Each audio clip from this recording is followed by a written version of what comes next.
Thank you for listening to A Glimpse of the Kingdom. I'm Dr. David Pendergrass.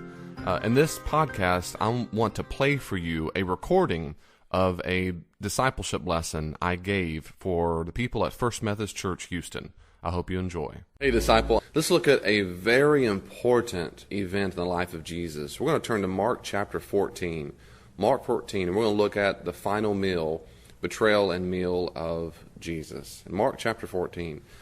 Let me say a little bit about, we're going to start, in fact, let's say we'll start in verse 12, okay? Verse 12.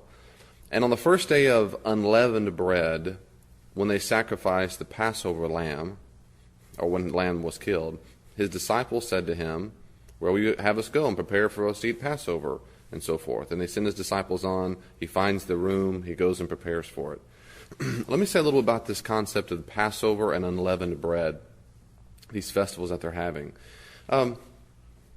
And the Jews to this day still do it, and they always have. Their calendar is different from a Roman calendar, of the Gregorian calendar that we use. They follow the moon, the lunar cycle, and because they follow the moon, the lunar cycle, their months, it changes the time through the year. It's different than it's a different kind of consistency than the sun. So they follow the moon. Their months are different. They don't have January, February, March, April, and so forth. They have different months on their calendar, and the month of Nisan, which is the month of when this occurred, because Passover always took place on Nisan the 14th. The month of Nisan corresponds to about March 27th to April 25th. March 27th to April 25th. And you mix with that the idea that also they reckoned days by sunset to sunset. So their calendar is different because it follows a lunar cycle. They're in the month of Nisan, and then they reckon days from sunset to sunset.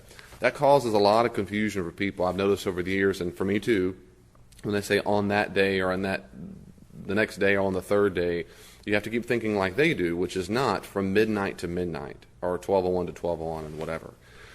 So these two festivals that occurred, Passover in Hebrew, they called it Pesach.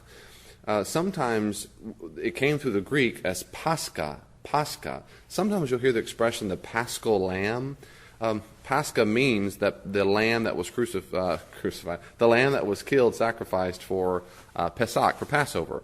And this, of course, is the festival that celebrates two major things: the defeat of the Egyptian gods, back with Moses and so forth, and secondly, the rescue of the Israelites. So the defeat of the Egyptian gods and the rescue of the Israelites. This festival has nothing to do with Jews being forgiven of sins. Has nothing to do with that. If you go back to read your Exodus 12, you'll see that this has nothing to do with the Jews being forgiven, and that's why they're rescued. No, it's because God the Father says it's time to let my people go.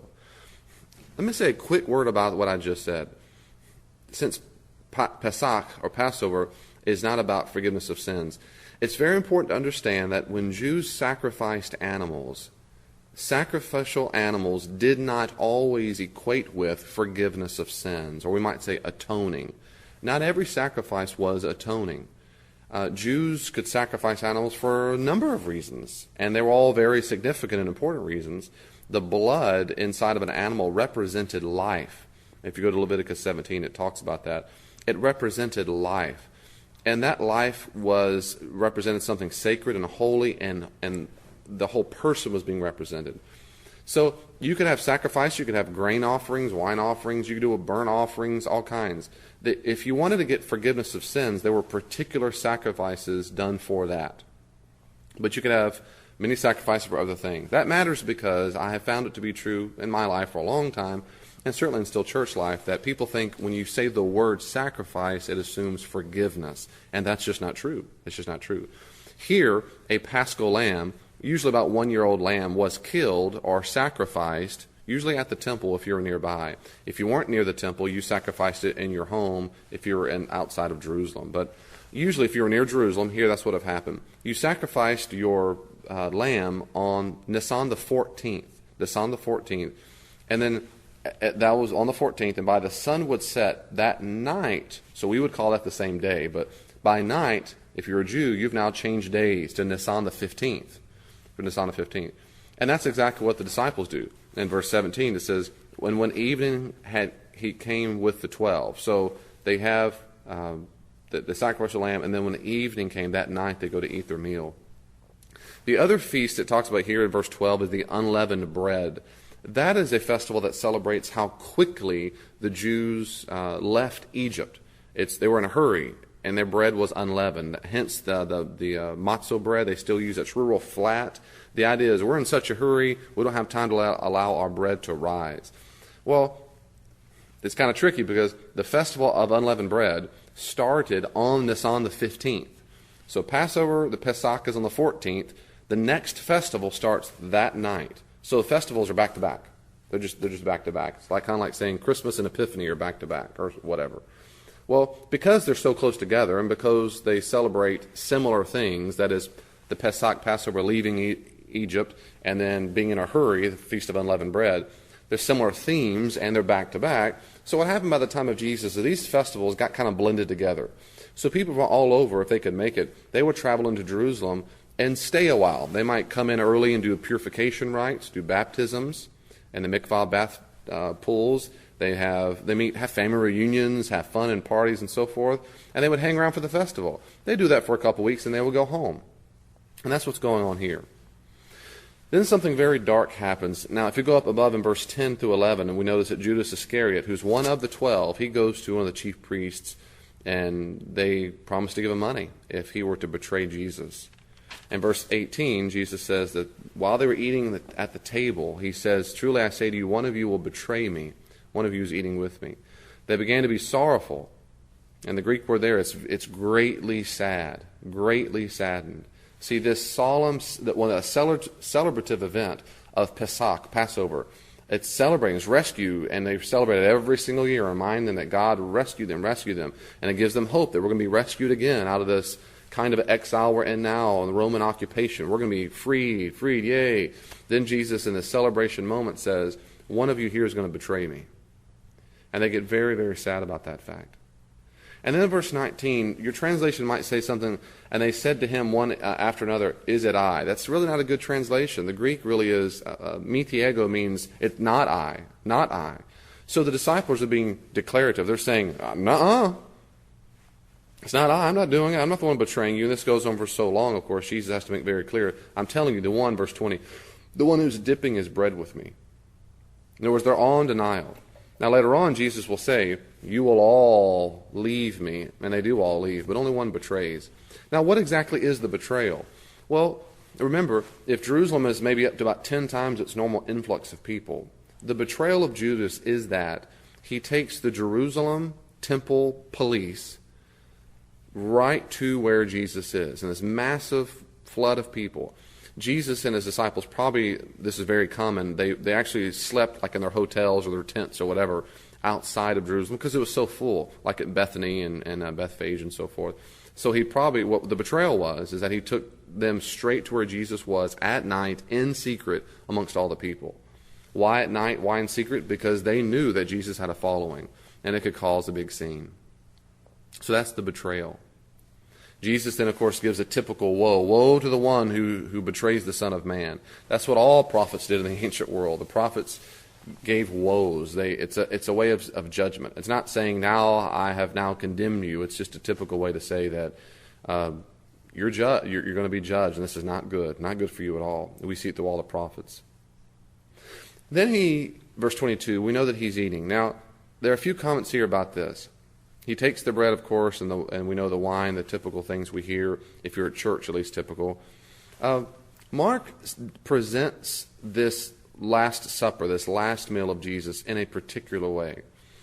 And so I want to nuance a few things very carefully. Verse 22, while they were eating, we don't know what they were eating or what part of the meal it was. He took bread, he blessed, and he broke it and gave to them. He took bread, blessed, and broke it. That sounds like all the feeding miracles in the gospel, right? And he says, "Take." And he says, "Take, this is my body." Now, he speaks Aramaic, not Greek. And in Aramaic, he would not have had the word "is." It would have been literally, "Take this, my body." That matters because later on, fast forward 1,500 years in the medieval era, there were a tremendous amount of debate and people were killed and whatever on the understanding of how to understand the Eucharist, the communion. Is it really his body or not? And one guy famously carved in Hocus corpus. This is my body into the table. Is my body, is my body. Well, interestingly, in Aramaic, there would have been no is. I mean, that's not a debate for them in this time period. So he takes this, and then he takes the wine later on. He says, this is my blood of the covenant that is poured out for many. That's in verse 25. Verse 24. What do we do with this? Well, I think the best translation of is rather is this represents my body. This represents my blood. Now, before all the Roman Catholics go stoning me, let me explain this, because one is, well, I'll tell you what, a few things. One is, Jesus is clearly changing the symbolism of this meal. This is not a typical Pesach or Passover meal or Seder meal. It's not. And that's why modern Seder meals aren't very relevant. They're relevant, they're just not very relevant, because Jesus here changes the symbolism from a celebration of the defeat of Egyptian gods and the celebration of God rescuing. He changes it to be about Him and His people. So He's changing the symbolism. That's very important to understand. He's not invoking the past. He's talking about His present and His future. Two, Jesus only emphasizes two elements. In the entire Passover, there's only two things He emphasizes, bread and wine. Bread and wine. Now, those are staple parts of a Mediterranean diet. And so it's not weird at all that He has those two things. He didn't say anything about the spices and all these things, or how many cups of blessing there were. He didn't say any of those things. By the way, those if you go into Seder meals and they have the different cups of blessings, the way we know about the different kinds of cups of blessing and the spicing come from later Jewish works. And that's why it's always, what's the word? It may not be accurate to think that's what Jesus did Himself in the first century, because we don't have evidence of exactly how they did a Passover meal in the first century. We don't have evidence of that. Nevertheless, He takes bread and wine. They represent His flesh and His blood. Now, surely when Jesus broke off the bread and said, this is my body, surely He understood He did not just rip off His thumb or a piece of His flesh. Surely He understands this is a symbolic nature. I'm holding a piece of bread. Surely when He takes the cup of wine, surely He knows He had not just cut Himself and poured out blood. So he cannot be meaning it's literally His flesh and blood. It's a symbolic gesture. It represents my body, represents my blood. But what does the symbolism mean? That's the question. How does Mark interpret the death of Jesus? Well, Mark gives us a particular view of the death of Jesus, and Luke has a similar view, but it's not representative of other major texts in the New Testament. What I mean is, Mark gives us a particular Markan understanding of the death of Jesus that's typically drowned out by the louder voices of Paul and Hebrews and John and Matthew, and those are important voices. Mark says something particular, though. I want to make sure we get what Mark is saying. Why? Because Mark is inspired, and I want to hear what Mark has to say about his theological view of the death of Jesus. Jesus says He gives His life for many. Well, that's an allusion probably to Mark 10:45, where Jesus says He will give His life will be a ransom for many. A ransom for many. A ransom was the money or possessions that you swapped out with a person to purchase the freedom of a slave or a prisoner. That's what you did. So I'll give you so-and-so if you give me so-and-so. So there is a transaction that takes place, as it were. There's a transaction. It's objective, but that's what happened. They swap it out. So I'll give you $100 if you give me him. The $100 counts as that. So it frees. That's how you free. That's how you liberate. You set free the person. That's what a ransom does. A ransom has nothing to do with forgiveness. The person's not forgiven because you pay money for the slave. They're not forgiven of any. Forgiveness is irrelevant to that. That means that's the price of being set free. Then also he says that His blood, this is my blood of the covenant poured out for you. Well, that alludes to two different passages in the Old Testament, and both are really important. In Zechariah 9:11, he speaks about the covenant ushered in by this peaceful king riding on a donkey, which he just did in the triumphal entry, rather the peaceful entry. So the blood of the covenant in Zechariah 9:11 is a way to claim all those who are being freed from captivity. Because in Zechariah, it's about the Israelites being freed from captivity of foreign powers. So the blood poured out demonstrates their freedom from foreign powers. In Exodus 24:8, we also hear about the blood of the covenant poured out. In Exodus 24:8, the Jews have just come from Egypt, basically, and they're having this peace offering and sacrificial time with Moses, and he takes the animal's blood, he splatters it on the bottom part of the altar.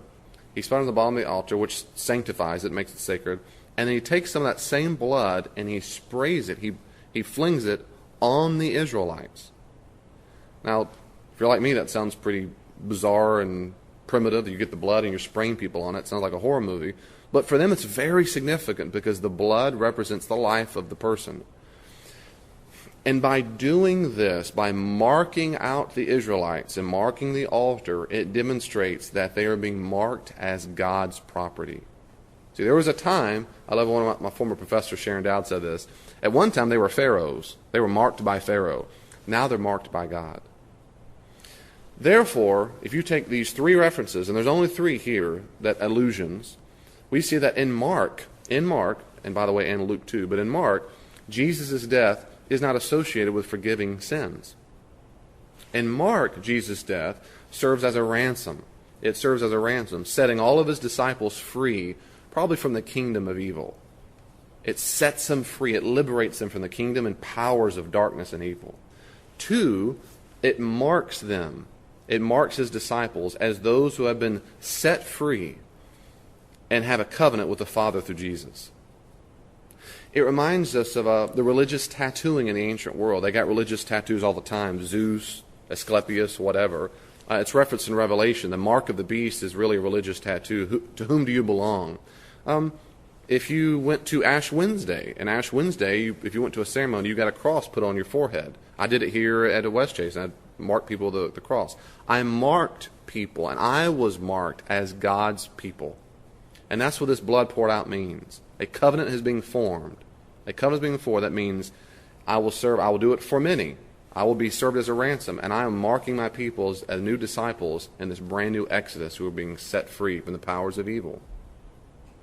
The third thing I would say about this meal is that shared meals meant participation, especially around the temple or sacrifices. For example, when you ate a meal at the temple, it meant you were participating, you were fellowshipping with God and this new life offered in the sacrifice. When you partook of the elements of the Passover, you was like participating in God's rescuing. Well, here, the disciples share the bread and the wine. Therefore, they're participating in the formation of a new covenant. And so, again, since blood represented life, partaking in the wine is like participating in the life-giving death of Jesus, which ratified a new covenant between God and people. It's participating in it. I'm in this together. It's like us all getting a tattoo to show that we're all, like sometimes in the military, people go in the military, Navy SEALs or whatever, they'll get tattooed and say, we did this together. We get on our arm. We were there. We're together. Well, drinking the wine, eating the bread is the saying we're all in this together. We're a brand new people group. A new covenant's being formed. And we are being set free from the powers of evil. Why? Because we're following Jesus, and He is our leader. The last thing I want to emphasize of this Passover, this final meal rather, is Jesus emphasized that He's not going to drink wine again until that day in the kingdom of God when He drinks it brand new. This demonstrates Jesus knows He's going to be vindicated. He knows He's going to be vindicated. He's going to eat at the feasting, at the banquet, in the world to come. If you look at Isaiah 25:6, he talks about that. Isaiah 25:6, that in the world to come, not just in heaven, but in the world to come. Revelation 21, Isaiah 65, when he makes a new heaven, new earth. There, he says, it's like having a grand feast. So Jesus here is saying, this is the last time I'm going to drink this. The next time I will be vindicated. I will be set free from the evil that's about to be done for me as well. It is still perfectly appropriate and perfectly good to say the death of Jesus does forgive our sins. That is one of the dominant views in the New Testament. It's one of the dominant views of Paul, again in Matthew. Interesting, when Matthew talks about this Last Supper, Matthew adds the words, poured out for many, for the forgiveness of sins. Matthew adds those phrases. So Matthew wants to make sure you see that. And so does Paul, so does Hebrews, and so forth. So it's certainly good Christian theology to say that. What I'm saying here is, with many, many other scholars, not all agree, but many, many other scholars, and I could certainly concur with them, that Mark gives us one particular view of how to understand the death of Jesus. And it's not atoning. It's not about the forgiveness of sins. It's about being set free from the powers of darkness and evil. I don't know about you, but that's good news to me. That's good news to me. When I think back on how much I have been set free from, when I meet people all the time who are addicts, they're addicts, and not just addicts to alcohol and drugs and so forth, but even that included. But those who are set free from the bondage of gossip and greed and materialism and the bondage of narcissism. It's all about me. That Jesus' death sets us free from that. It serves as a ransom. You and I are in a terrible, terrible debt, and Jesus paid it all. He really did pay it all. God bless you. See you next time. Thank you so much for listening to today's Glimpse of the Kingdom. If you want more theological reflections, go to davidpendergrass.com. If you want me to come out to your church or to help your organization with consulting, go to davidpendergrassconsulting.com.